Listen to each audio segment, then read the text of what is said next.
بسم اللہ الرحمن الرحیم۔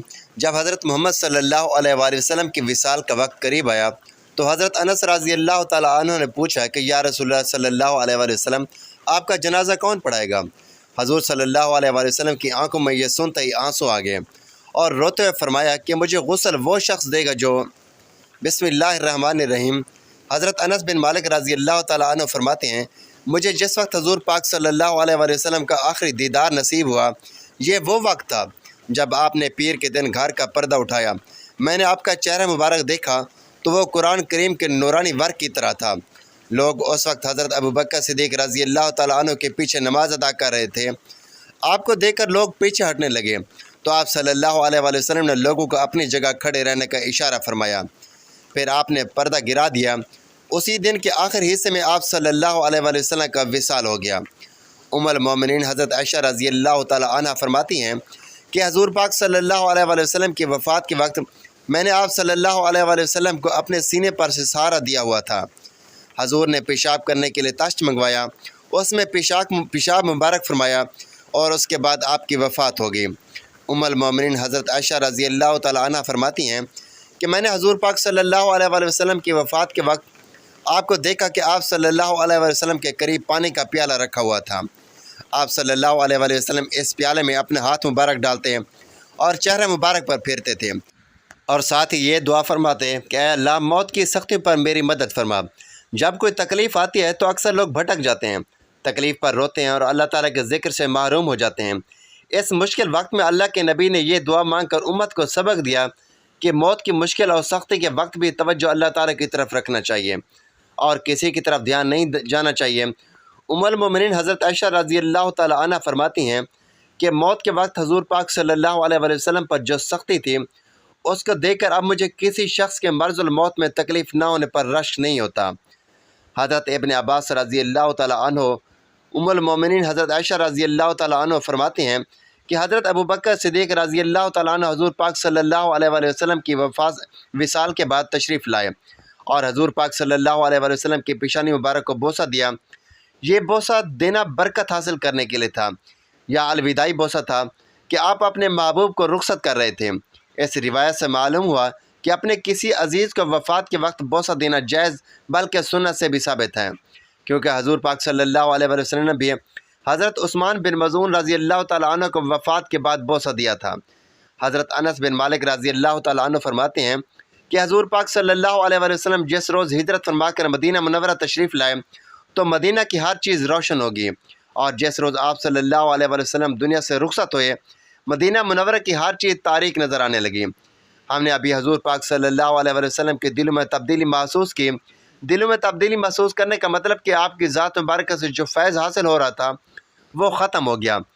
آپ صلی اللہ علیہ وآلہ وسلم کی صحبت کی وجہ سے جو روحانی ترقی اور انوار حاصل ہو رہے تھے وہ ختم ہو گئے۔ یہ بات تو ظاہر ہے کہ جو کیفیت حضور پاک صلی اللہ علیہ وآلہ وسلم کی حیات مبارکہ میں تھی وہ کہاں باقی رہ سکتی تھی۔ حضرت سالم بن عبید رضی اللہ تعالیٰ عنہ فرماتے ہیں کہ حضور پاک صلی اللہ علیہ وآلہ وسلم کے مرض الموت کے دوران آپ پر بے ہوشی طاری ہوگی۔ پھر جب کچھ افاقہ ہوا تو حضور پاک صلی اللہ علیہ وآلہ وسلم نے دریافت فرمایا، کیا نماز کا وقت ہو گیا ہے؟ صحابہ کرام نے عرض کیا، جی ہاں۔ آپ صلی اللہ علیہ وآلہ وسلم نے فرمایا، بلال کو کہو کہ اذان دے اور ابو بکر کو کہو کہ لوگوں کو نماز پڑھائے۔ اس کے بعد حضور پاک صلی اللہ علیہ وآلہ وسلم پر بے ہوشی طاری ہوگی۔ پھر کچھ افاقہ ہوا تو حضور پاک صلی اللہ علیہ وآلہ وسلم نے پوچھا کہ نماز کا وقت ہو گیا ہے؟ تو صحابہ کرام نے عرض کیا، جی ہاں۔ آپ صلی اللہ علیہ وآلہ وسلم نے فرمایا کہ بلال کو کہو اذان دے اور ابو بکر کو کہو کہ لوگوں کو نماز پڑھائے۔ حضرت ام المومنین حضرت عائشہ رضی اللہ تعالیٰ عنہ نے عرض کیا کہ میرے والد ابو بکر بڑے نرم دل ہیں، وہ جب اس مصلی پر کھڑے ہوں گے تو رو پڑیں گے اور نماز نہ پڑھا سکیں گے، لہٰذا آپ کسی دوسرے آدمی کو نماز پڑھنے کا حکم دیں۔ اس کے بعد آپ پر بے ہوشی طاری ہوگی۔ جب کچھ افاقہ ہوا تو فرمایا، بلال کو کہو کہ اذان دے اور ابو بکر کو کہو کہ لوگوں کو نماز پڑھائیں۔ نیز آپ صلی اللہ علیہ وآلہ وسلم نے یہ بھی فرمایا کہ تم تو حضرت یوسف علیہ السلام کی عورتوں کی طرح ہو۔ حضرت بلال رضی اللہ تعالیٰ عنہ نے اذان دی اور حضرت ابو بکر صدیق رضی اللہ تعالیٰ عنہ نے لوگوں کو نماز پڑھائی۔ پھر آپ نے جب کچھ ہلکا پن محسوس کیا تو فرمایا، دیکھو مجھے سہارا دے کر کوئی مسجد تک لے جانے والا ہے۔ چنانچہ حضرت فریرہ باندھی اور ایک دوسرا شخص آیا اور حضور پاک صلی اللہ علیہ وآلہ وسلم نے نے دونوں کندھوں کا سہارا لیا اور مسجد تک تشریف لے گئے۔ پھر جب حضرت ابوبکر صدیق رضی اللہ تعالیٰ عنہ نے آپ کو آتے دیکھا تو پیچھے ہٹنے کا ارادہ فرمایا، مگر آپ صلی اللہ علیہ وآلہ وسلم نے اشارہ فرمایا کہ اپنی جگہ پر ثابت قدم رہو، یہاں تک کہ حضرت ابوبکر صدیق رضی اللہ تعالیٰ عنہ نے نماز مکمل فرمائی، اور اسی روز حضور پاک صلی اللہ علیہ وآلہ وسلم کا انتقال ہو گیا۔ حضرت عمر رضی اللہ تعالیٰ عنہ فرمانے لگے کہ جس شخص نے یہ کہا کہ حضور پاک صلی اللہ علیہ وآلہ وسلم کی وفات ہو گئی ہے، میں اپنی تلوار سے اس کا سر قلم کر دوں گا۔ راوی کہتے ہیں کہ اس زمانے میں لوگ امی تھے، اس سے پہلے ان میں کوئی نبی نہیں آیا تھا، لہذا حضرت عمر رضی اللہ تعالیٰ عنہ کی بات پر سب خاموش ہو گئے۔ پھر بعض لوگوں نے کہا کہ اے سالم، جاؤ حضور پاک صلی اللہ علیہ وسلم کے ساتھی حضرت ابوبکر صدیق کو لے آؤ۔ حضرت سالم فرماتے ہیں کہ میں روتا ہوا دہشت کے عالم میں حضرت ابوبکر صدیق کے پاس پہنچا۔ اس وقت آپ مسجد میں تھے۔ انہوں نے مجھے دیکھ کر پوچھا، کیا حضور پاک صلی اللہ علیہ وسلم کا انتقال ہو گیا ہے؟ میں نے کہا کہ حضرت عمر رضی اللہ تعالیٰ عنہ فرماتے ہیں کہ جس شخص نے یہ کہا کہ حضور پاک صلی اللہ علیہ وسلم کا انتقال ہو گیا ہے، میں اپنی تلوار سے اس کی گردن اڑا دوں گا۔ حضرت ابوبکر صدیق رضی اللہ تعالیٰ عنہ نے فرمایا کہ چلو، چنانچہ میں بھی ان کے ہمراہ چل دیا۔ جب آپ تشریف لائے تو لوگ حضور پاک صلی اللہ علیہ وسلم کے مکان پر جمع تھے۔ آپ نے فرمایا، لوگوں مجھے راستہ دو۔ چنانچہ لوگوں نے آپ کو راستہ دے دیا۔ آپ آئے اور حضور پاک صلی اللہ علیہ وسلم پر گہری نظر ڈال کر آپ کی پیشانی مبارک کو بوسہ دیا، آپ کو چھوا اور یہ آیت پڑھی جس کا مفہوم ہے کہ آپ بھی وفات پانے والے ہیں اور یہ لوگ بھی مرنے والے ہیں۔ پھر لوگوں نے پوچھا، کیا حضور پاک صلی اللہ علیہ وسلم کی وفات پا گئے ہیں؟ انہوں نے جواب دیا، ہاں۔ لوگ سمجھ گئے اور ان کو یقین ہو گیا۔ پھر لوگوں نے پوچھا، اے اللہ کے رسول صلی اللہ علیہ وسلم کے ساتھی، کیا ہم حضور پاک صلی اللہ علیہ وسلم کا جنازہ بھی پڑھیں گے؟ تو انہوں نے جواب دیا، ہاں۔ لوگوں نے پوچھا، جنازہ کس طرح پڑھیں گے؟ آپ نے جواب دیا، ایک جماعت حجرہ کے اندر جائے، وہ تکبیر کہے اور دعا کرے اور حضور پاک صلی اللہ علیہ وسلم پر درود پڑھ کر باہر آ جائیں۔ پھر دوسری جماعت حجرہ میں داخل ہو، تکبیر کہے، درود پڑھے اور دعا کر کے باہر آ جائیں۔ اسی طرح سب لوگ نماز جنازہ پڑھیں گے۔ پھر لوگوں نے پوچھا، اے حضور پاک صلی اللہ علیہ وسلم کے ساتھی، کیا حضور پاک صلی اللہ علیہ وسلم کو دفن بھی کیا جائے گا؟ آپ نے جواب دیا کہ ہاں۔ لوگوں نے پوچھا، کس جگہ دفن کیا جائے گا؟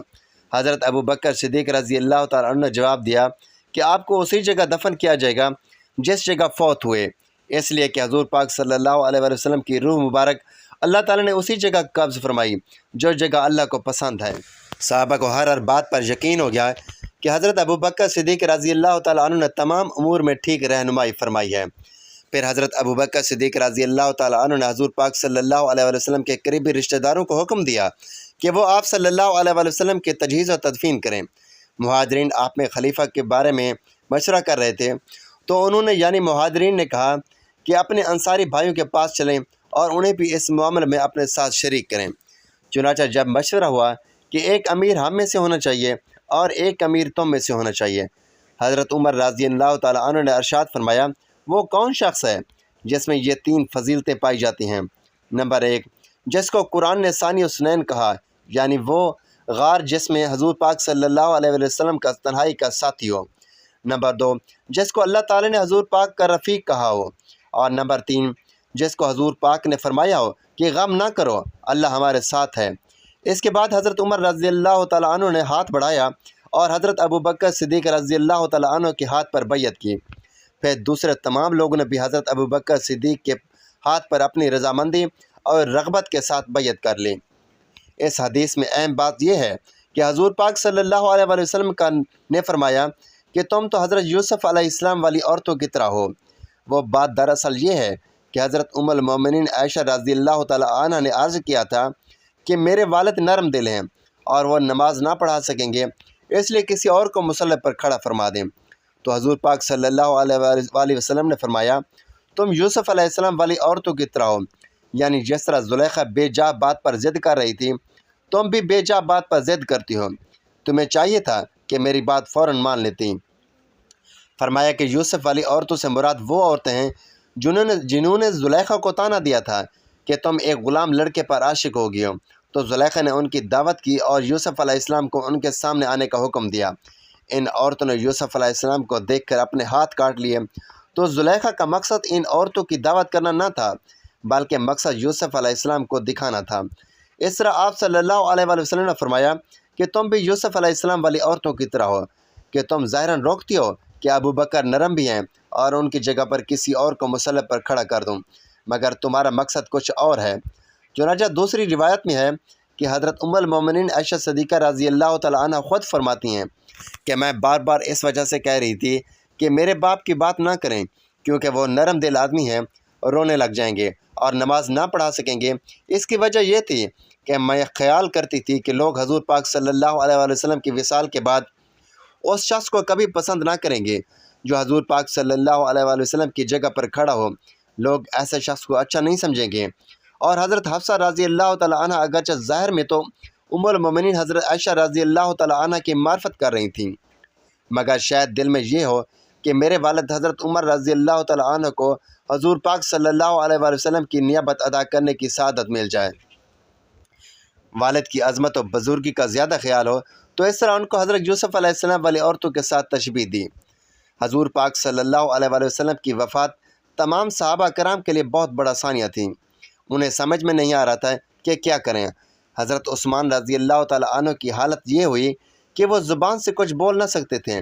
ایسے موقع پر جس طرح حضرت ابو بکر صدیق رضی اللہ تعالی عنہ نے صحابہ کرام کو سنبھالا، یہ ان کا کمال تھا اور ان کی یہ خصوصیت ہے، اور کیوں نہ ہوتی ہے، آخر حضور پاک صلی اللہ علیہ وآلہ وسلم کے صحیح جانشین ہمراہ اور ساتھی تھے۔ یہاں سوال یہ پیدا ہوتا ہے کہ حضرت عمر رضی اللہ تعالی عنہ نے حضور صلی اللہ علیہ وآلہ وسلم کی موت کا انکار کیوں کیا؟ اور اس کی بہترین وجہ یہ تھی کہ حضرت عمر کی جلالت شان بھی ہے، اور اہل سنت والجماعت کے عقیدے کی وضاحت بھی یہ ہے کہ صحابہ کرام نے آپ علیہ السلام کے جسد مبارک اور آنکھوں کو دیکھا تو فرمایا کہ وفات ہو گئی۔ حضرت عمر کی نگاہ حضور کے قلب اطہر پر تھی جس میں حیات کے اثرات تھے، اس لیے فرمایا کہ آپ زندہ ہیں، ورنہ یہ کیسے ہو سکتا ہے کہ جس عمر کے بارے میں پیغمبر نے یہ فرمایا ہو کہ اللہ تعالیٰ نے عمر کے دل اور زبان پر حق جاری کر دیا ہے۔ عمر سوچتا بھی ٹھیک ہے، عمر بولتا بھی ٹھیک ہے۔ قوم اس موقع پر غلط بات کہے، عام مسلمانوں کی نماز جنازے کا طریقہ تو معروف ہی ہے، مگر حضور پاک صلی اللہ علیہ وآلہ وسلم کی نماز جنازہ کا طریقہ بالکل مختلف ہے۔ یہ طریقہ خود حضور پاک صلی اللہ علیہ وآلہ وسلم نے اپنی ازواج مطہرات کے سامنے ایک روز بیان فرمایا تھا۔ ایک موقع پر حضور پاک نے آپ کے گھر والوں سے پوچھا کہ یا رسول اللہ، موت تو ہر ذی روح کے لیے برحق ہے، جب آپ کی ذات مبارکہ پر یہ وقت ہے تو آپ کا جنازہ کون پڑھائے گا؟ تو حضور پاک صلی اللہ علیہ وآلہ وسلم نے فرمایا کہ جب تم مجھے غسل دے کر 3 سفید کپڑوں میں کفن پہنا دو تو مجھے چارپائی پر رکھ دینا اور تھوڑی دیر کے لیے کمرے سے باہر نکل جانا۔ سب سے پہلے میرا جنازہ مقرب فرشتے اپنے لا و لشکر کے ساتھ پڑھیں گے، یعنی جبرائیل، پھر میکائیل، پھر اسرافیل، پھر ملک الموت اپنی اپنی جگہ کے ساتھ نماز جنازہ پڑھیں گے۔ پھر تم گروہ در گروہ کمرے میں داخل ہونا اور مجھ پر درود و سلام پڑھنا۔ جب حضرت محمد صلی اللہ علیہ وآلہ وسلم کی ایک مرض میں مبتلا ہوئے، 8 ربیع الاول کو ہفتے کے دن ممبر پر چڑھ کر خطبہ دیا، جس میں بے شمار دینی امور کے بارے میں صحابہ کرام کو آگاہ کیا، اور ربیع اول شب جمعہ کو بیماری بہت ہی زیادہ بڑھ گئی، 2-3 بار بے ہوش بھی ہو گئے، جس کی وجہ سے مسجد میں تشریف نہ لے جا سکے۔ اتنے میں دستک کی آواز آئی۔ حضرت فاطمہ رضی اللہ تعالی عنہ دستک دینے والے کو فرماتی ہیں کہ میرے بابا کی طبیعت ٹھیک نہیں ہے، تم ابھی نہیں مل سکتے۔ حضور پاک صلی اللہ علیہ وآلہ وسلم نے اپنے لخت جگر سے فرماتے ہیں، بیٹی پردہ کر لو، یہ دستک دینے والا ملک الموت ہے، جس نے آج تک کسی کے دروازے پر کھڑے ہو کر اجازت نہیں مانگی۔ نبی آخر الزمان کے گھر آتے ہوئے دستک دے کر اجازت مانگ رہے ہیں۔ حضرت عائشہ رضی اللہ تعالی عنہ سے مروی ہے کہ جب آپ صلی اللہ علیہ وآلہ وسلم پر مرض الموت طاری تھی تو آپ صلی اللہ علیہ وآلہ وسلم کی کیفیت ایسے تھی کہ آپ صلی اللہ علیہ وآلہ وسلم اپنی چادر کو بار بار اپنے چہرے مبارک پر ڈالتے تھے۔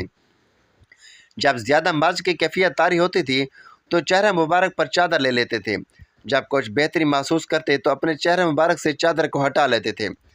مرض کے ایام میں ایک روز حضرت عائشہ رضی اللہ تعالی عنہ کے گھر میں، جو آپ صلی اللہ علیہ وآلہ وسلم کے لیے آخری آرام گاہ بنی، حضور اکرم صلی اللہ علیہ وآلہ وسلم صحابہ کرام کو وصیت فرماتے رہے۔ حضرت محمد صلی اللہ علیہ وآلہ وسلم کے صحابہ کرام آپ صلی اللہ علیہ وآلہ وسلم کے پاس آئے تو آپ نے صحابہ کرام کو فرمایا، میرا تم سب کو سلام ہو، جو میرے بعد میری امت آئے ان کو بھی میرا سلام بھیجنا ہے، ان کے بعد جو بھی میری امت میں آئے ان کو میرا سلام پیش کرنا ہے۔ حضور اکرم صلی اللہ علیہ وآلہ وسلم کی نماز جنازہ عام دستور کے مطابق جماعت کے ساتھ نہیں ہوئی اور نہ کسی نے امامت کے ساتھ نماز جنازہ پڑھائی۔ حضرت انس رضی اللہ تعالیٰ عنہ نے دریافت کیا، آقا آپ صلی اللہ علیہ وآلہ وسلم کو غسل کون دے گا؟ آپ صلی اللہ علیہ وآلہ وسلم کو کفن کون دے گا؟ پھر آپ صلی اللہ علیہ وآلہ وسلم نے وہی جواب دیا کہ میرے اہل بیت۔ پھر پوچھا، آپ کو قبر انور میں کون اتارے گا؟ حضرت محمد صلی اللہ علیہ وآلہ وسلم نے ارشاد فرمایا، میرے اہل بیت۔ جس کے بعد حضرت انس رضی اللہ تعالیٰ عنہ نے بڑے ادب و احترام سے کہا، اے اللہ کے نبی صلی اللہ علیہ وآلہ وسلم، آپ کے جنازہ کی امامت کون کروائے گا؟ یہ بات سن کر آپ صلی اللہ علیہ وآلہ وسلم کی آنکھیں نم ہو گئیں۔ آپ نے فرمایا کہ مجھے غسل دے کر اور کفن پہنا کر سب باہر چلے جانا، سب سے پہلے اللہ تعالیٰ مجھ پر اپنی رحمت نازل فرمائے گا۔ اس کے بعد حضرت جبرائیل علیہ السلام اور حضرت میکائیل علیہ السلام میرے لیے اللہ تعالیٰ سے دعا کریں گے۔ اس کے بعد سارے فرشتے آ کر میرے لیے دعا کریں گے۔ اس کے بعد میرے گھر والے آئیں گے، میرے لیے دعا کریں گے۔ پھر عورتیں اور بچے آئیں گے اور دعا کریں گے۔ پھر غلام میری میت کے پاس آ کر دعا کریں گے۔ اس کے بعد انصاری مرد، عورتیں، بچے، ان کے غلام آ کر دعا کریں گے۔ اس کے بعد مجھے اللہ تعالیٰ کے ہاں سپرد کر دینا ہے۔ تدفین کے بعد حضرت محمد صلی اللہ علیہ وآلہ وسلم کی میت مبارک کو حجرہ شریف میں رکھا گیا تھا۔ پہلے مردوں نے، پھر عورتوں اور بچوں نے گروہ در گروہ آپ صلی اللہ علیہ وآلہ وسلم کے پاس حاضری دی۔ حضرت محمد صلی اللہ علیہ وآلہ وسلم کو غسل حضرت علی رضی اللہ تعالیٰ عنہ نے دیا۔ حضرت عباس رضی اللہ تعالیٰ عنہ اور ان کے بیٹے فضل اور قاسم رضی اللہ تعالیٰ عنہ ان کی مدد کر رہے تھے۔ نبی اکرم صلی اللہ علیہ وآلہ وسلم کی تدفین کے دن آپ کی چارپائی مبارک کے ساتھ لوگ قطار بنا کر کھڑے تھے۔ ہر کوئی انفرادی طور پر آپ صلی اللہ علیہ وآلہ وسلم کے لیے دعا کرتا۔